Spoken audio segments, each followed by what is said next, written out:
this was gone over at great length in the White House briefing, so Yeah. I'm not going to spend a lot of time on it. I'm not, at least.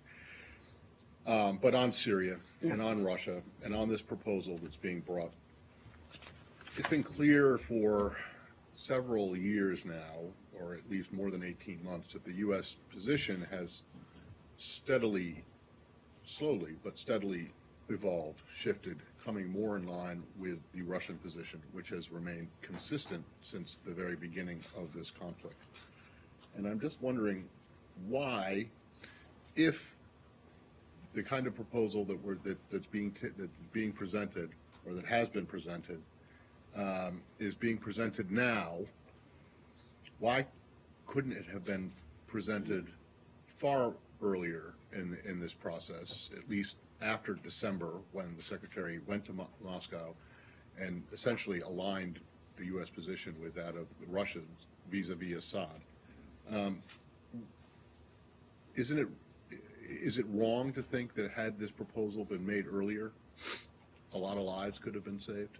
I would dispute the view that our position has moved. Our position has been consistent, which is Assad must go, that there must be space to have discussions to create that area for a political transition to move.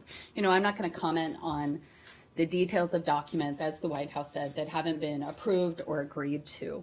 You know, we have long said that we would welcome, you know, Russia's increased focus on ISIL, on al-Qaeda in Syria. Our common view is that these groups pose a threat to not only the people of Syria, but to both our nations. You know, on your question on timing, you know, again, I'm not going to get ahead of discussions that may be happening in Moscow. Hopefully we'll have more later today. Well, you say that your position has been consistent, but it hasn't. First it was Assad must go, and he must go immediately. Then it was, well, maybe he can hang on for a little bit, but in the end he still has to go.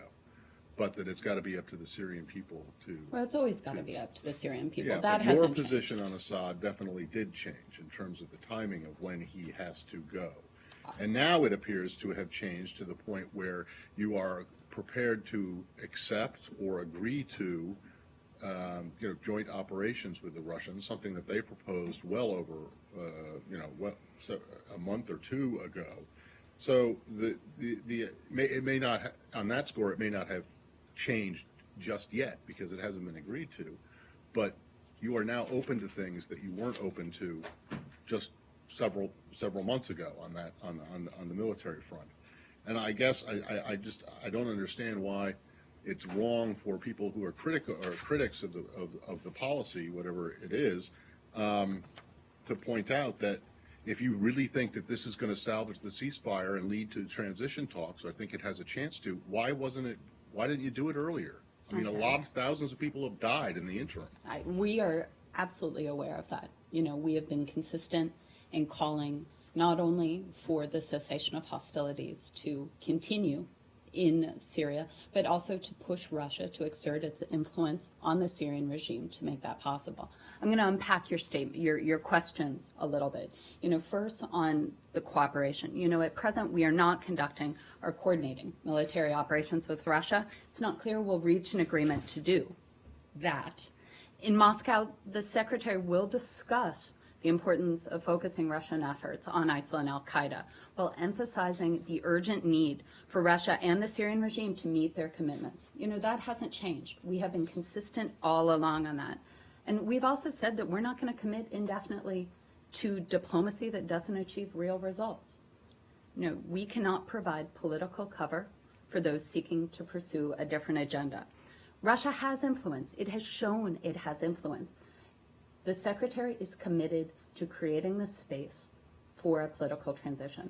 Our position on Assad has not changed now. The point is that whether or not you say it's not clear we will reach an agreement to conduct or coordinate joint military operations. But the mere fact that you're considering doing it is a shift.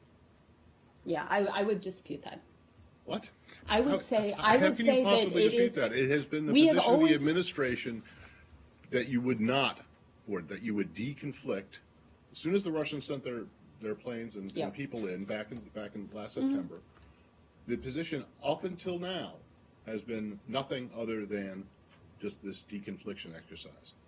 Now you are considering, have proposed, or willing to consider Russian proposal for. But that is in itself is a shift. It is not consistent Our with your focus- position. All right, you're obviously we're not going to get into. I have just one more, and then it's brief, and that is that your colleague at the White House and you also said that it's time that Russians have to make a choice. That they have to. This is a test. The testing has been going on and on and on and on and on. It seems clear to everybody, that, except for you guys apparently, or at least it seems clear to most people, that the Russians have made their choice, and that it is kind of pointless to keep testing them when it's clear that they're not going to budge. But we've seen repeatedly through the nature of this conflict that Russia does have influence. We saw when the beginning of the cessation of hostilities that they do have the ability to influence the regime. That is our goal here. Our points, our position have been the same all along on this matter.